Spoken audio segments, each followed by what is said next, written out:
Assalamualaikum warahmatullahi wabarakatuh. Al-Fatiha li salamati dinina wa dunyana wa ukhrana bi niyati du'a wal qabul wa tamam kulli sul. Ila hadratir rasul wa ali azan wal anbiya wal mursalin wal sahab wal a'immah min awliya asyhadu min awliya al baldah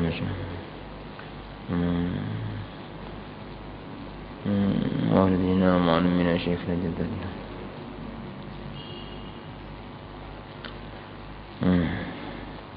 وعلى ما نوى به سلف الصالحين وإلى حضرة النبي المصطفى سيدنا محمد صلى الله عليه وسلم الكرام زر سورة الفاتحة أعوذ بالله من الشيطان الرجيم بسم الله الرحمن الرحيم الحمد لله الرحمن الرحيم إياك نعبد وإياك نستعين صراط الذين أنعمت عليهم غير المغضوب عليهم ولا الضالين آمين بسم الله الرحمن الرحيم الحمد لله رب العالمين والصلاة والسلام على أشرف الأنبياء والمرسلين سيدنا ومولانا محمد وعلى آله وصحبه أجمعين أما بعد رب اشرح لي صدري ويسر لي أمري واحلل عقدة من لساني يفقهوا قولي وسدد لساني واهد قلبي وحمسكم يا رب. فقال الإمام قطب الدعوة والإرشاد الحبيب عبد الله بن علوي الحداد رضي الله تعالى عنه ونفعنا به وبعلومه وبأسراره في الدارين آمين.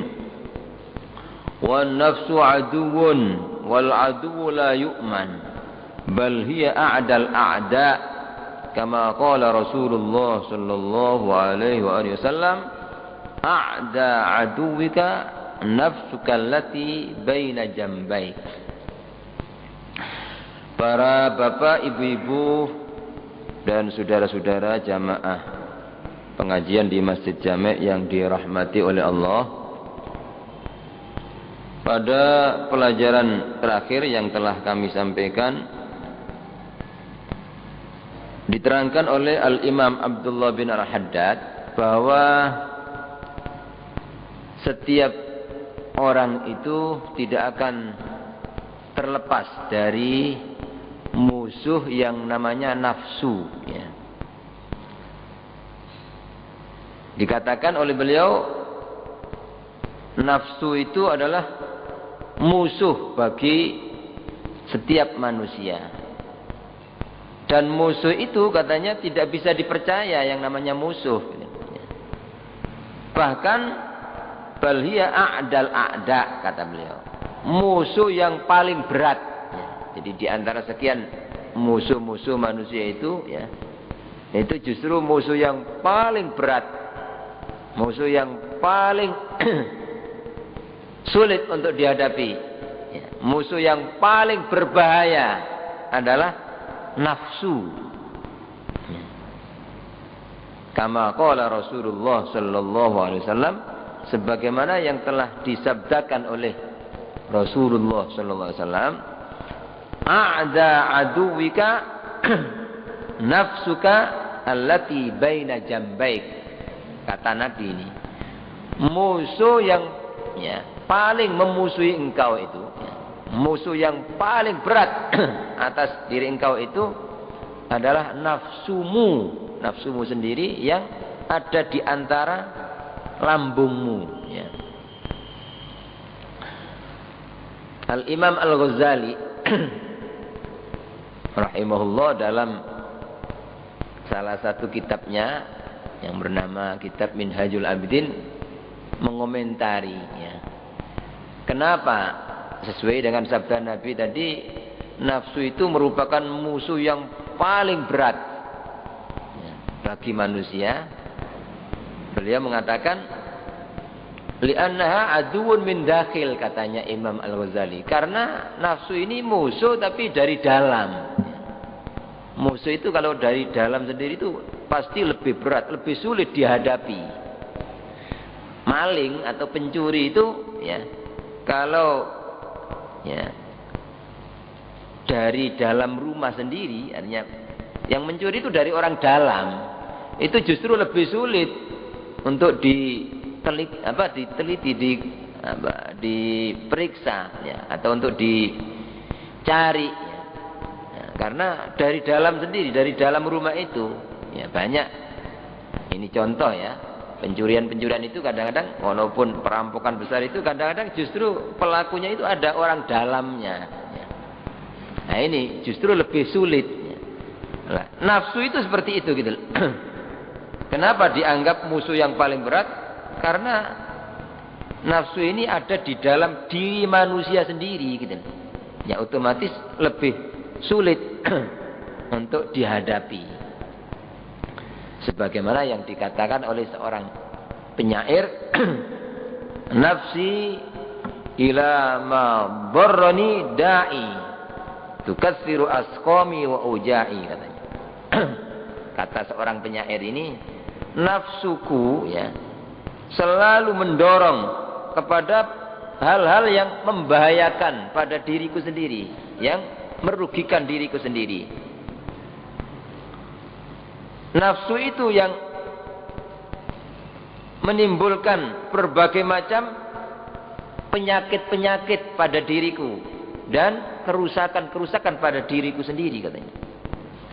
Kaifahtiyali min aduwin idza kana aduwi min baini adla'i katanya. Bagaimana siasat atau usaha dan upaya diriku untuk mengatasinya apabila musuh itu ada pada diriku sendiri, artinya ada di antara tulang rusukku sendiri, yaitu nafsunya sendiri. Itu alasan yang pertama kenapa kok kata Nabi itu nafsu itu musuh yang paling berat bagi manusia. Ya, satu karena nafsu itu ada pada diri manusia itu sendiri, otomatis lebih sulit daripada musuh yang dari luar. Kalau musuh dari luar otomatis semua orang tahu, ya oh itu musuh, bisa dihindari, bisa diwaspadai. Tapi kalau dari dalam sendiri itu lebih sulit. Ya. Yang kedua katanya Imam Ghazali dalam kitabnya itu mengatakan, li'annahu aduwwun mahbub katanya. Kenapa nafsu itu dikatakan musuh yang paling berat? Karena nafsu ini musuh tapi justru disenangi oleh orang yang punya nafsu itu sendiri gitu. Wal insan amin an aibi mahbubi. Ya. Sedangkan manusia itu umumnya buta, tidak bisa melihat tentang aib atau cacat kekurangan orang yang dicintainya. Ya, orang itu kalau sudah kadung cinta kepada seseorang, kalau sudah kadung cinta kepada seseorang itu tidak tahu kekurangan orang yang dicintai ini, tidak tahu cacat orang yang dicintai. Apapun yang dilakukan, apapun yang keluar dari orang yang dicintai itu dianggap baik semua, dianggap indah. Itu ketika orang itu mencintai sesuatu itu apapun dianggap atau dipandang indah, dipandang baik, seolah-olah tidak ada satupun cacat ya. Itu katanya. Nah, nafsu itu seperti itu gitu loh. Umumnya setiap orang pasti senang kepada dirinya sendiri gitu loh. Kepada dirinya. Walaupun dirinya itu banyak sekali kekurangan, umumnya tidak merasa kurang gitu loh. Walaupun dirinya itu jelek, tidak mau dikatakan jelek. Jadi umumnya manusia demikian. Kalau ya, tidak masih kalah dengan nafsunya itu loh. Walaupun dia ya, perbuatannya itu jelek, ya, katakan mungkin menurut pandangan agama orang itu misalnya tidak sholat misalnya. Ya. Ya. Orang tidak sholat itu menurut agama justru lebih jelek daripada hewan. Bahkan lebih jelek daripada anjing. Ya. Orang yang demikian misalnya dikatakan ya asu bisa dipanggil asu pasti tidak mau, pasti marah. Padahal hakikatnya sebenarnya lebih hina menurut Al-Quran ya, orang yang dihidupkan oleh Allah ini tapi tidak bisa ya, memanfaatkan hidupnya untuk ibadah kepada Allah ya. Dikasih mata tapi tidak bisa melihat kebenaran, dikasih telinga tapi tidak bisa mendengarkan nasihat, dikasih hati tapi tidak punya nurani, tidak punya rasa belas kasihan kepada manusia atau makhluk Allah, orang yang demikian ini dikatakan oleh Allah seperti hewan, kal an'amnya. Balhum adall, bahkan lebih sesat daripada hewan. Artinya hewan itu masih lebih mulia daripada orang yang tidak bisa menggunakan akalnya, daripada orang yang tidak bisa melihat kebenaran yang dari Allah. Ya. Tapi aneh gitu loh. Orang walaupun demikian tidak mau dikatakan jelek, apalagi sampai dipanggil dengan panggilan hewan. Ya. Nah, ini menunjukkan kenapa kok tidak menyadari akan kejelekan dirinya, akan kekurangan dirinya, ya sebab dia di situ ada nafsu gitu loh. Yang mana nafsu ini memang punya watak, innan nafsa la ammaratun bisu. Ya, nafsu itu sangat mendorong, sangat mengajak kepada kejelekan. Ya. Lah umumnya orang itu pasti senang kepada dirinya sendiri, kepada nafsunya sendiri itu. Ini yang membuat lupa. Oleh karena itu katanya kita ini disuruh jangan sampai kita ini mencintai nafsunya sendiri gitu loh. Justru kewajiban setiap manusia ini harus benci terhadap nafsunya, sehingga selalu waspada, selalu meneliti kekurangannya sendiri. Seperti orang-orang solehin itu walaupun sudah berusaha mendekatkan diri kepada Allah, menjauhkan dari segala perbuatan yang dilarang oleh Allah semaksimal mungkin, tapi masih merasa dirinya itu paling jelek, masih merasa banyak kekurangannya. Bahkan banyak di antara orang soleh ini tuh walaupun sudah istiqomah ibadah, masih merasa dirinya itu lebih hina daripada anjing. Ya, banyak orang yang begitu takutnya karena tahu bahwa nafsu itu adalah musuh. Ya. Takut jangan-jangan ketika dia merasa dirinya sudah baik, terus kena sombong, kena ujub, lah ini nafsunya yang menang gitu. Sehingga tidak mau dikalahkan oleh nafsu itu. Seperti Al-Imam Abdullah bin Ali Al-Haddad yang ngarang kitab Ar-Risalatul Mu'awana ini, beliau walaupun sudah berusaha ya, jadi menggiring nafsunya ini untuk taat kepada Allah. Saya ngarang kitab ini untuk melaksanakan perintah Allah, untuk melaksanakan perintah Rasul, untuk menginginkan akan apa yang dijanjikan oleh Allah bagi orang yang dakwah. Begitu niat-niat yang baik dipasang. Tapi walaupun sudah demikian, beliau masih tidak menjamin. Ya. Tapi walaupun demikian, saya tidak bisa lepas dari nafsu saya. Mungkin ada sedikit dorongan nafsu yang di luar itu. Saya mohon ampunan kepada Allah itu. Ya. Orang-orang soleh ini tuh selalu tidak menjamin atau tidak merasa aman dari nafsu gitu loh, walaupun sudah berusaha baik. Ya. Makanya dikatakan oleh salah seorang ulama yang terkenal ahli tasawuf ya, yang mengarang kitab Al-Hikam itu mengatakan timbulnya berbagai macam kemaksiatan, kemungkaran, ya, perbuatan-perbuatan yang jelek, perbuatan yang maksiat, ini semua karena ar-ridho anin nafsi katanya, karena ridho kepada nafsunya sendiri. Ya. Sehingga orang itu ketika ridho kepada nafsunya, apapun yang diajak oleh nafsu itu, walaupun itu jelas-jelas jelek, dianggap baik. Gitu. Coba itu orang-orang yang ahli maksiat, padahal itu jelek menurut pandangan agama. Ya. Tapi mereka ini menganggapnya seperti baik, seperti suatu yang menguntungkan. Ya. Bahkan kadang-kadang memandang orang lain itu dianggap rugi. Rugi, orang tidak mau melakukan seperti saya. Kadang-kadang begitu. Ya. Dia merasa melakukan perbuatan yang justru dimurkai oleh Allah, tidak merasa bahwa itu perbuatan yang keji. Gitu. Malah justru banyak orang-orang zaman akhir ini melakukan maksiat, ya, melakukan kemungkaran, melakukan perbuatan yang keji, justru bangga, tidak malu, ya, tidak takut, tidak khawatir, tapi justru bangga diperlihatkan kepada orang. Banyak itu yang ketika orang melakukan maksiat, ya, justru dicantumkan atau dimuat beritanya di surat kabar, malah bangga kadang-kadang. Ya. Nah ini, kadang-kadang ketika melakukan perbuatan maksiat, tidak ada orang tahu, justru diberitakan pada orang lain. Ya. Kasih tahu. Ya. Jadi diceritai kawan-kawannya. Ini menunjukkan apa? Tidak merasa bahwa ini adalah perbuatan yang jelek gitu loh. Ini adalah nafsu. Ya. Tapi tidak dianggap jelek, justru diceritakan sama orang lain. Ya. Makanya ketika orang itu punya sikap seperti itu gitu loh, artinya melakukan kejelekan, tidak merasa bahwa itu kerugian, malah justru ditampakkan kepada orang banyak, diceritakan sama orang lain. Maka orang yang demikian ini, kata Nabi, tidak ada harapan untuk dimaafkan oleh Allah. Tidak ada harapan untuk diampuni dosanya oleh Allah. Ya.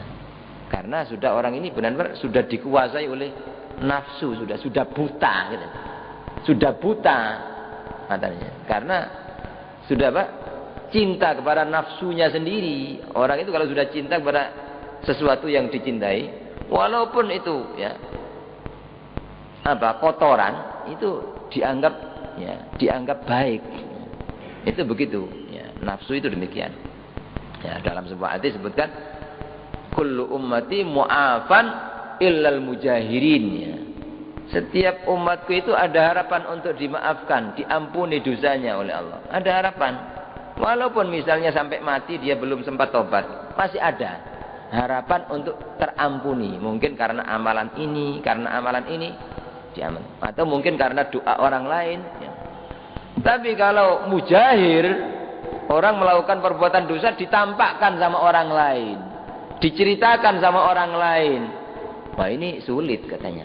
Sebab dengan melakukan kemungkaran, pelanggaran, kemaksiatan ditampakkan kepada orang lain, diceritakan pada orang lain, ini menunjukkan bahwa dirinya tidak tahu bahwa itu perbuatan jelek, bahwa dengan demikian dia menganggap perbuatan jelek yang dilakukan itu baik.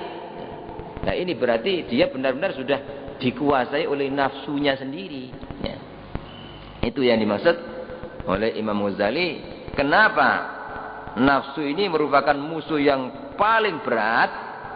Satu, alasannya karena nafsu itu musuh tapi dari dalam ya. Itu lebih sulit, lebih berat. Yang kedua, karena nafsu itu walaupun musuh yang berusaha untuk mengajak kejelekan, mengajak kemungkaran, untuk menyesatkan orang, tapi umumnya orang itu cinta sama nafsunya sendiri gitu ya. Kalau sudah cinta kepada nafsu itu, maka buta gitu. Apapun yang dilakukan oleh nafsu dianggap baik ya. Ini bahayanya, orang harus kenal, harus tahu akan nafsunya sendiri, bahwa nafsu itu adalah musuh yang paling berat ya. Disebutkan dalam sebagian syair ya, wa ainur ridha an kulli aibin kalilatun walakin ainas sukhti tubdil masawiyah ya. Pandangan senang, orang itu kalau memandang orang senang, cinta, itu an kulli aibin kalilatun, buta dari setiap cacat ya. Jadi kalau orang itu sudah kadung cinta yang sangat pada seorang itu ya, tidak melihat kekurangan orang ini karena cinta gitu loh ya.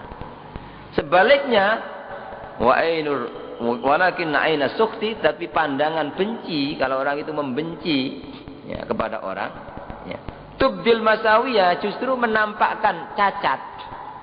Kalau orang itu benci ya, itu kalau ada kurang pasti ditampakkan itu. Ditunjukkan, diceritakan, itu karena benci gitu ya. Oleh karena itu kewajiban kita katanya manusia ini supaya selamat ya, dari bahayanya nafsu itu ya, kita ini tidak boleh cinta kepada nafsunya, meridhoi, selalu meridhoi, menyetujui nafsunya, tapi justru harus benci kepada nafsunya itu sendiri gitu loh. Artinya setiap ada dorongan melakukan perbuatan yang jelek, setiap ada bisikan yang akan melakukan perbuatan yang menjauhkan dirinya kepada Allah, itu berarti ajakan nafsu gitu. Harus benci gitu. Ya. Ketika orang itu benci kepada nafsunya, pasti akan tahu kekurangan nafsu itu apa. Ya. Tahu akan cacat nafsu itu apa. Ya. Sehingga dia bisa menjauhi sesuatu yang ya, jelek dari nafsu itu sendiri gitu. Ya. Itu makanya orang itu kadang-kadang perlu ya, mendengarkan ya, suara-suara dari orang yang membenci dirinya gitu loh. Sebab kadang-kadang orang yang benci kepada dirinya itu menyampaikan terus terang gitu loh. Kalau ada kekurangannya, cacatnya itu disampaikan. Berbeda kalau orang itu cinta. Ya, kalau orang itu ya, cinta itu kadang-kadang ya apa kekurangan saya? Sampai tidak ada kekurangannya sama sekali. Ya karena cinta ya.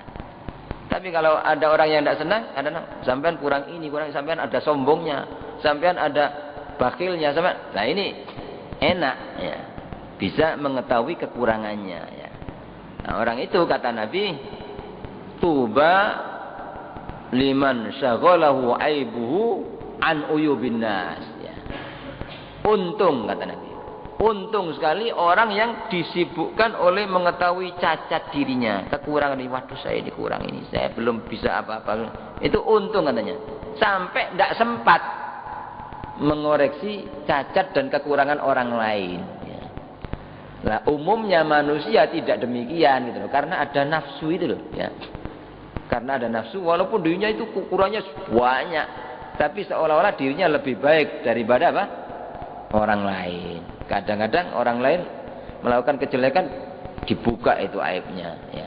Padahal kalau dibanding dengan kejelekan dirinya barangkali jauh lebih banyak kejelekan dirinya ya. Mungkin orang yang dirasani itu justru lebih baik daripada orang yang ngerasani ya. Ini kembali setiap orang harus waspada kepada musuh yang namanya nafsu itu ya. Disebutkan dalam lanjutan kitab ini ya. Walillahi darul qail haitsu yaqul katanya.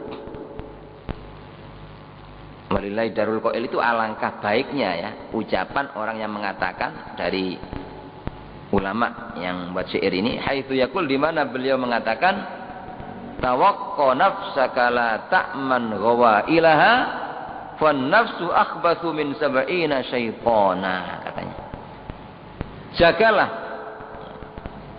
dirimu, artinya nafsumu itu jaga, jangan sampai kamu kalah dengan nafsu ya. Jadi harus waspadai nafsumu. La ta'man ghawailah, jangan kau merasa aman dari penyesatan nafsu itu. Artinya jangan merasa aman bahwa nafsu itu akan selalu menyesatkan kamu ya. Jadi harus selalu waspada.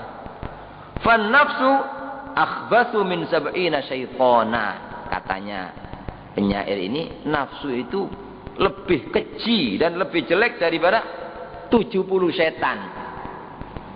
Jadi 70 setan itu masih ringan gitu dibanding dengan nafsu satu, nafsunya manusia itu masih lebih berat nafsu itu ya. Makanya kalau kita perhatikan ya, segala macam bentuk ya, perbuatan maksiat, perbuatan dosa, segala macam kehinaan, kehancuran yang terjadi di alam ini pasti itu penyebabnya nafsu ya. Setan ini hanya bantu saja. Artinya kalau orang ini tidak kalah dengan nafsu, setan tidak akan berani gitu. Tidak akan bisa ya, mengganggu orang ini. Tapi ketika orang itu sudah kalah dengan nafsu, maka setan baru naik ya. Setan menunggang orang yang sudah dikuasai oleh nafsunya itu ya. Nah, di antaranya iblis. Iblis itu padahal diceritakan ya. Iblis ini sudah ibadah kepada Allah selama 80.000 tahun. Di surga itu sudah iblis ya. Asalnya mulia bersama-sama malaikat ya. 80.000 tahun itu beribadah. Tapi gara-gara kalah dengan nafsu, nafsunya merasa apa? Dirinya lebih baik daripada Adam ya. Ini nafsu itu Nafsu itu merasa dirinya lebih baik daripada orang lain. Ya. Tidak menyadari bahwa dirinya itu adalah ciptaan Allah. Dia bisa hidup, Allah yang menghidupkan. Tidak punya apa-apa. Dia bisa ibadah, Allah yang membisakan ibadah. Dia bisa apa saja, Allah yang membisakan. Punya apa saja, Allah yang memberikan itu. Jadi manusia ini tidak punya apa-apa mestinya kalau orang itu menyadari demikian. Ya. Tapi iblis tidak demikian. Jadi seolah-olah dirinya yang bisa ibadah. Sehingga ketika Allah menciptakan Nabi Adam, Allah menyuruh iblis untuk menghormat Nabi Adam. Iblis ya tidak mau gitu loh. Karena menganggap bahwa ini manusia baru lahir, saya disuruh menghormati, mestinya lebih mulia saya.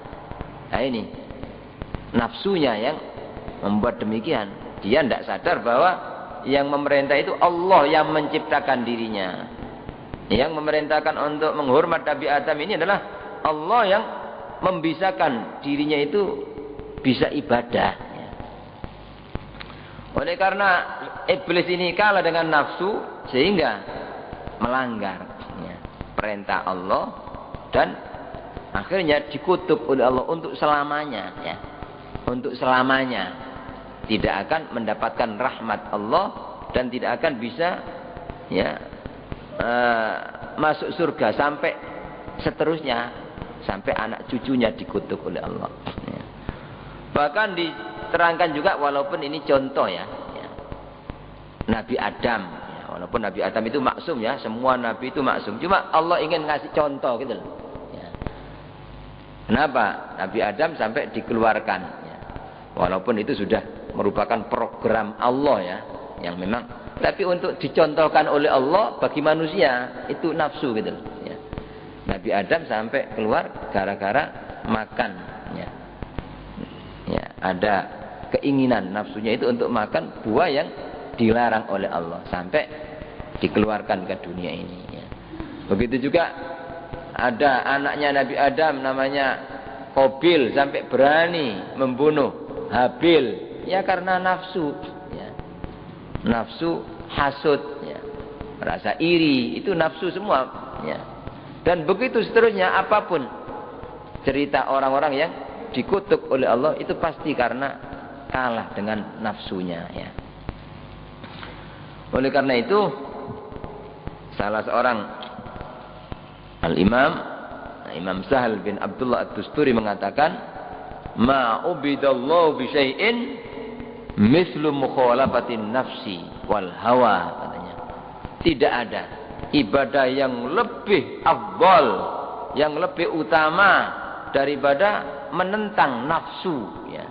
Jadi ibadah ya, manusia ini diperintah oleh Allah ya untuk ibadah ya. Kata Al-Imam Sahal bin Abdullah At-Tusturi mengatakan, ibadah yang paling afdal itu adalah menentang nafsu gitu. Jadi nafsunya ngajak maksiat ini ditentang, jangan, ini yang membuat aku rugi nanti ya. Begitu ya.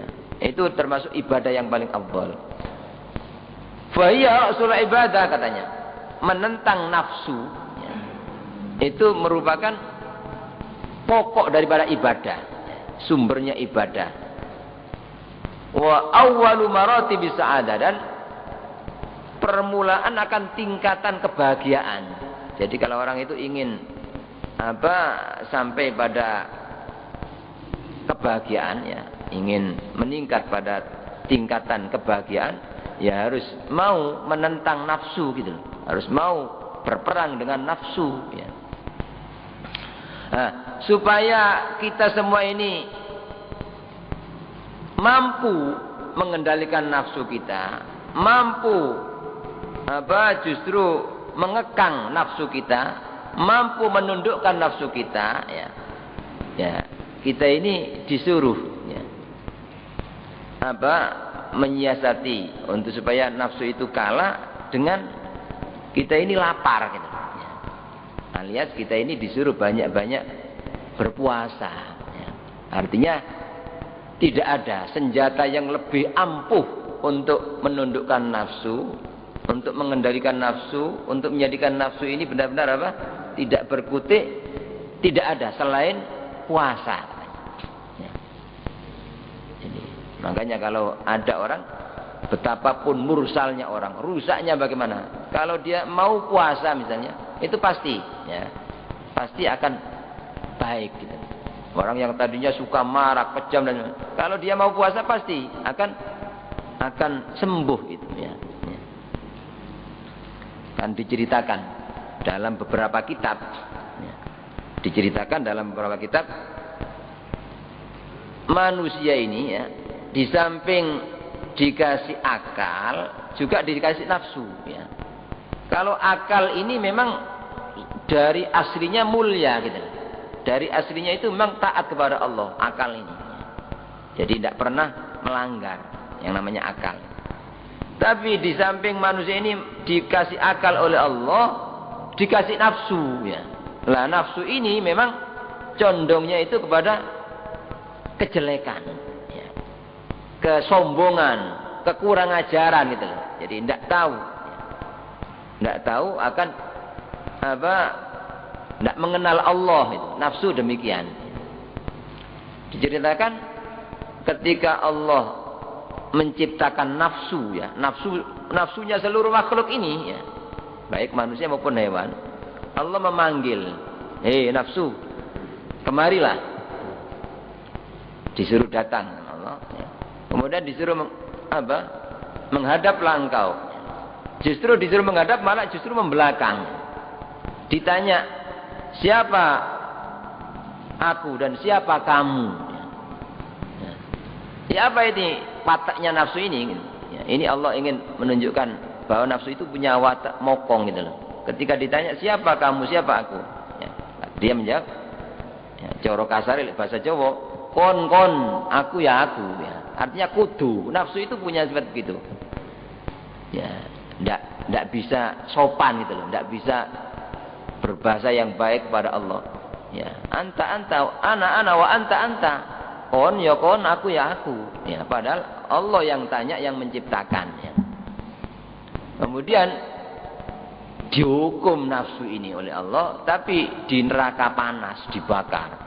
Diceritakan itu sampai 100 tahun dibakar. Nafsu itu ya. Ketika dibakar 100 tahun ya.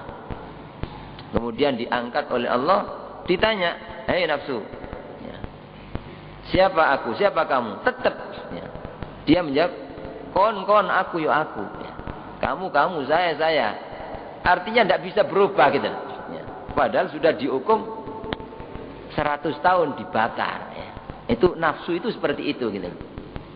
Kemudian dipindah oleh Allah. Nafsu ini berarti tidak bisa baik ya, kecuali dengan dilaparkan. Akhirnya dihukum di neraka lapar, tidak dikasih makan selama 100 tahun ya. Kemudian setelah 100 tahun diangkat ya, nafsu itu lemes ya, karena lapar. Ditanya oleh Allah, nafsu ya, menghadaplah, langsung menghadap. Siapa aku dan siapa kamu? Ya, dia langsung mengatakan, ya, engkau adalah Tuhanku, ya, yang Maha Agung, dan aku adalah hamba engkau yang hina. Jadi, engkau adalah Tuhanku yang Maha Agung, dan aku adalah hamba yang hina. Jadi ketika lapar justru apa? Muncul akhlaknya, gitu. Muncul kesopanannya, tahu akan kekurangan dirinya, bahwa dirinya itu hamba yang lemah. Tahu bahwa Allah itu yang Maha Agung, sehingga sopan, tidak kudu gitu loh. Nah, nafsu itu seperti itu gitu loh. Coba kalau kita lihat orang-orang yang ahli maksiat kemungkaran itu, dihukum dengan apapun hukumannya. Kadang-kadang walaupun di penjara 20 tahun ya, keluar dari penjara belum sampai rumah sudah apa? Kumat lagi. Banyak orang begitu. Ya.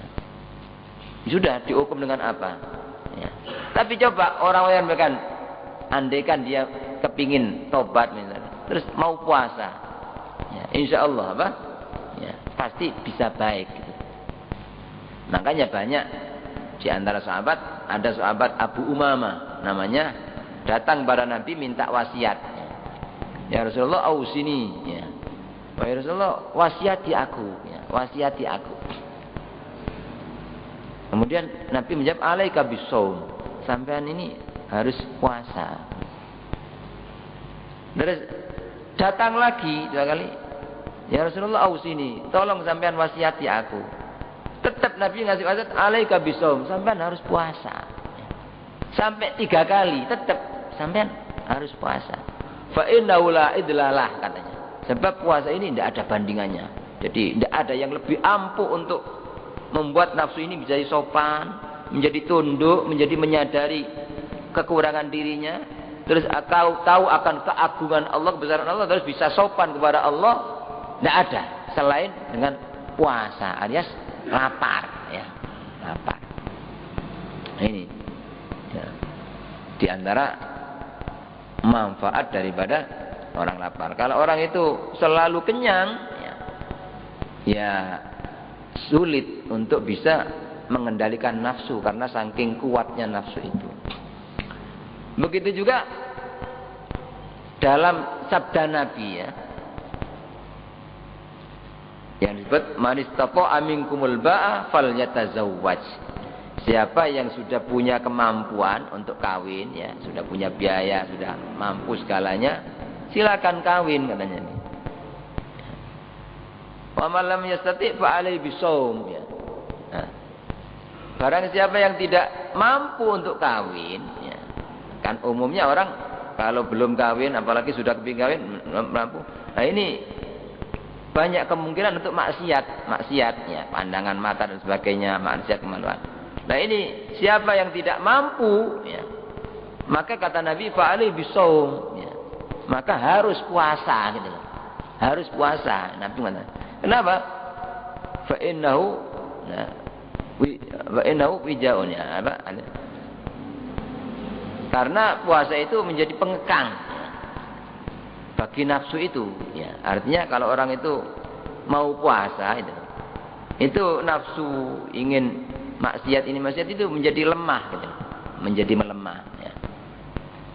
Nah, ini, ya, umumnya orang-orang yang kalah dengan nafsu itu karena terlalu sering kenyang, gitu. Kenyang ini menjadi kuat nafsunya sehingga dia tidak mampu, ya. Ya, seperti banyak kalau, ya, sekarang ini walaupun orang yang sudah berkeluarga, betapa banyak sekali terjadi, ya, istilahnya perselingkuhan dalam rumah tangga. Nah, ini juga demikian karena saking kuatnya nafsu, ya.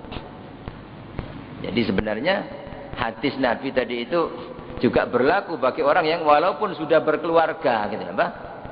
Sudah punya istri, sudah punya suami, tapi masih apa? Menengok orang lain, masih senang melihat orang lain, masih kepingin kawin dengan orang lain, tapi tidak mampu. Lah, ini mestinya hadis Nabi ini diamalkan, gitu. Mestinya, supaya jangan sampai terjadi perselingkuhan, supaya tidak sampai terjadi apa, kerusakan rumah tangga. Solusinya sebenarnya puasa, ya. Tidak ada jalan lain, ya. Jadi kalau orang itu misalnya kok kepingin, ya, misalnya tidak, ya, punya istri kok kurang puas misalnya, tapi mau kawin tidak mampu, mungkin tidak mampu karena tidak diizini oleh istri atau karena tidak mampu biaya dan sebagainya. Ini bagaimana supaya selamat? Tidak ada jalan lain kecuali puasa. Kalau orang itu puasa pasti selamat, ya. Tapi kalau tidak puasa, jarang orang, ya, yang kuat. Apalagi zaman sekarang ini, berapa banyak itu, sampai saya punya salah seorang guru itu yang sering didatangi tamu itu, ya, di antara problem terbanyak itu tamu yang datang pasti karena problem ini, suaminya berselingkuh, istrinya berselingkuh. Nah, ini ternyata banyak sekali sekarang ini. Nah, ya, ini menunjukkan betapa beratnya musuh yang namanya nafsu itu, ya. Ya, supaya orang bisa menguasai nafsu, bisa mengendalikan nafsu, bisa menundukkan nafsu, itu senjata yang paling ampuh katanya tidak ada selain puasa, ya. Ini dikatakan dalam syair tadi, fan nafsu akhbathu min sab'ina syaitana, ya.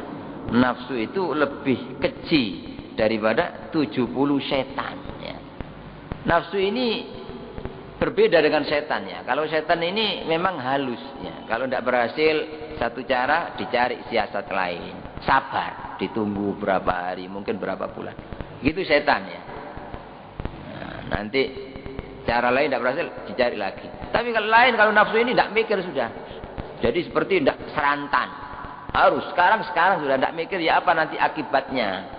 Ya apa nanti akibatnya keluarga saya, anak saya. Tidak ada itu. Seperti orang cerai dan sebagainya itu pasti karena nafsu. Karena nafsu ya. Kalau orang itu ya karena nafsu ya tidak akan puas itu. Sudahlah cari yang model apa. Orang itu kepingin, wah ada kekurangannya, masih kurang ini. Nanti cari lagi, cerai misalnya. Cari lagi yang lebih sempurna. Pasti ada, tidak ada manusia yang sempurna itu. Ya, tidak ada. Sudah ingin diteliti, kepingin yang sempurna apanya. Tidak mungkin gitu loh. Pasti ada nilai lebih ini, kekurangan di sini. Nanti itu yang namanya manusia gitu. Ya. Nah, kalau orang itu nuruti nafsu ya tidak mari-mari gitu. Ya. Nah, ini. Tapi kalau orang itu berusaha nafsunya diajak untuk tunduk sama agama ya.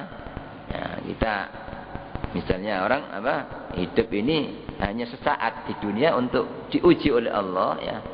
Hidup ini ya nantinya apapun ya yang namanya dunia ini sementara sesaat. Ya. Sudah katakan orang umumnya yang sampai menjadi orang yang rusak, mencuri, menipu dan sebagainya itu umumnya itu karena satu makanan. Ya, memang. Makanan betapapun nikmatnya makanan, sampai misalnya orang sekali makan saking kepinginnya makan nikmat mungkin menghabiskan jutaan ya. Warung yang paling mewah misalnya. Itu pun katanya apa? Ya, nikmatnya itu hanya di lesan, ya, sesaat. Hanya sesaat ketika makan ya di lesan. Nanti kalau sudah ditelan hilang sudah. Itu dunia itu seperti itu gitu loh. Kalau orang nuruti nafsu, kepingin makan yang enak-enak, padahal hanya di lidah. Kalau sudah masuk di tenggorokan, hilang sudah, rasanya itu hilang gitu loh. Ya, apalagi diminumi air putih. Tidak bisa orang bikin nikmat makan terus tidak ditelan, wis tak kecapit doa. Nah, tidak bisa gitu. Ketika ditelan habis sudah, walaupun habis berapa juta kalau untuk kepingin nikmatin. Dan bukan ini sebenarnya nikmatnya itu. Ya, Allah itu Maha Adil. Walaupun orang kepingin marung yang nikmat, kalau Allah tidak ngasih nikmat ya tidak nikmat, apalagi badannya kurang sehat. Tapi walaupun orang itu makan seadanya, banyak itu ya. Kadang-kadang hanya sambel sama terong gitu aja Pak, atau sama tempe pecel. Wah itu nikmatnya luar biasa. Nah ini. Itu dunia itu seperti itu gitu loh, Pak. Nah, makanya kata Sayyidina Ali kalau orang itu hidup ini hanya yang dikejar, yang dicari itu makanan, pingin makanan apa? Itu katanya nilainya orang ini seperti yang keluar dari ya, kemaluan belakang itu. Artinya ya nilai orang itu seperti kotoran itu karena yang dipikir, yang diusahakan hanya makanan ya. Orang sekarang kan ini bukti ya. Sekarang ini zaman makin akhir warung itu makin banyak sudah di mana-mana ramai semua. Ini menunjukkan orang itu nafsu makannya ini ya. Jadi tidak puas padahal di rumah mungkin sudah masak dan sebagainya. Tapi tidak gitu ya. Padahal itu hanya sesaat ya. Kalau sudah masuk perut sudah hilang rasanya itu. Berbeda kalau nikmat akhirat. Kalau kenikmatan akhirat nanti itu nikmat misalnya makan di akhirat. Ya, sekali nikmat makan minum itu rasanya tetap selamanya dan tidak akan jadi kotoran. Ya, kalau di akhirat besok. Ya. Kita harus tahu bahwa ya, hidup kita ini bukan untuk dunia tapi untuk akhirat nanti. Yang kedua, yang umumnya dituju oleh manusia itu nafsu syahwatnya. Nafsu kemaluan. Umumnya orang demikian. Sudahlah katakan orang itu ingin orang yang misalnya orang laki-laki ingin orang yang paling cantik ya, ini. Itu paling-paling berapa rasanya lah? Berapa menit ya. Setelah itu ya hilang, tidak ada. Tidak ada sama sekali ya. Dan bahkan terus kotor, terus lemes badannya ya. Itu dunia itu seperti itu gitu. Padahal hakikatnya sebenarnya sama itu. Dengan istrinya walaupun itu sebenarnya sama. Allah menjadikan semua itu banyak sama ya. Ya. Cuma karena nafsu orang itu kurang puas demikian. Padahal kalau dituruti ya pasti akan ya, merugikan dirinya sendiri. Ya, ini nafsu itu seperti itu gitu loh. Ya. Nah, supaya orang itu bisa selamat dari nafsu itu katanya supaya jangan kenyang. Itu memang resep nasibnya. Apalagi kalau orang itu puasa. Ya. Kalau puasa, ahli puasa ini insya Allah tidak akan kepingin ini, model-model itu ya sudah cukup. Ya. Itu pasti, apalagi suaminya senang puasa, istrinya senang puasa, pasti itu puas, apa? Ya, dalam rumah tangga itu sudah tidak kurang apa-apa. Makanan apapun, orang itu kalau puasa tidak pernah tidak nikmatin. Ya. Tidak pernah. Sudah apapun ketika buka, ya. Tidak ada yang tidak nikmat ketika orang puasa. Ini. Ya. Ya. Begitu juga. Kalau orang itu puasa, ya, tidak mungkin ya berkumpul sama istri suami itu kecuali pasti Allah yang memberikan kepuasan. Ya. Ini diantara yang harus kita waspadai bahwa kita ini punya musuh yang paling berat, nafsu kita sendiri. Ya. Maka beliau dalam kitab ini menutup ya, pembahasan yang pertama ini dengan doa Allahumma alhimni rusydi wa'idni min syarri nafsi. Allah, berilah petunjuk aku ya Allah. Ya. Berilah ilham, petunjuk. Wa'idni min syarri nafsi, dan lindungilah aku dari kejahatan nafsuku sendiri ya Allah. Lindungilah aku dari kejahatan nafsuku sendiri. Allahumma inni a'udzubika an usyrika bik wa ana a'lam wa astaghfiruka lima a'lam. Ya. Ya Allah, sesungguhnya aku berlindung kepada Engkau dari aku menyekutukan Engkau padahal aku tahu ya, bahwa itu menyekutukan Engkau, dan aku mohon ampunan kepada Engkau terhadap apa yang aku tidak tahu. Ini pembahasan pertama ditutup dengan doa itu. Mudah-mudahan kita dilindungi oleh Allah dari kejahatan nafsu kita, bisa menguasai nafsu kita sehingga kita tetap istiqomah dalam beribadah kepada Allah, dalam melaksanakan takwa kepada Allah Subhanahu wa taala. Amin ya rabbal alamin. Bismillahirrahmanirrahim. Alhamdulillah. Allahumma salli Rabbana anfa'na bima 'allamtana rabbi 'allimna alladhi yanfa'una. Allahumma hdina bihudak waj'alna mimman yusari'u fi ridhak wa la tuwallina waliyan siwak wa la taj'alna. Wa sallallahu alaihi wasallam. Alhamdulillah min amin. Al-Fatihah.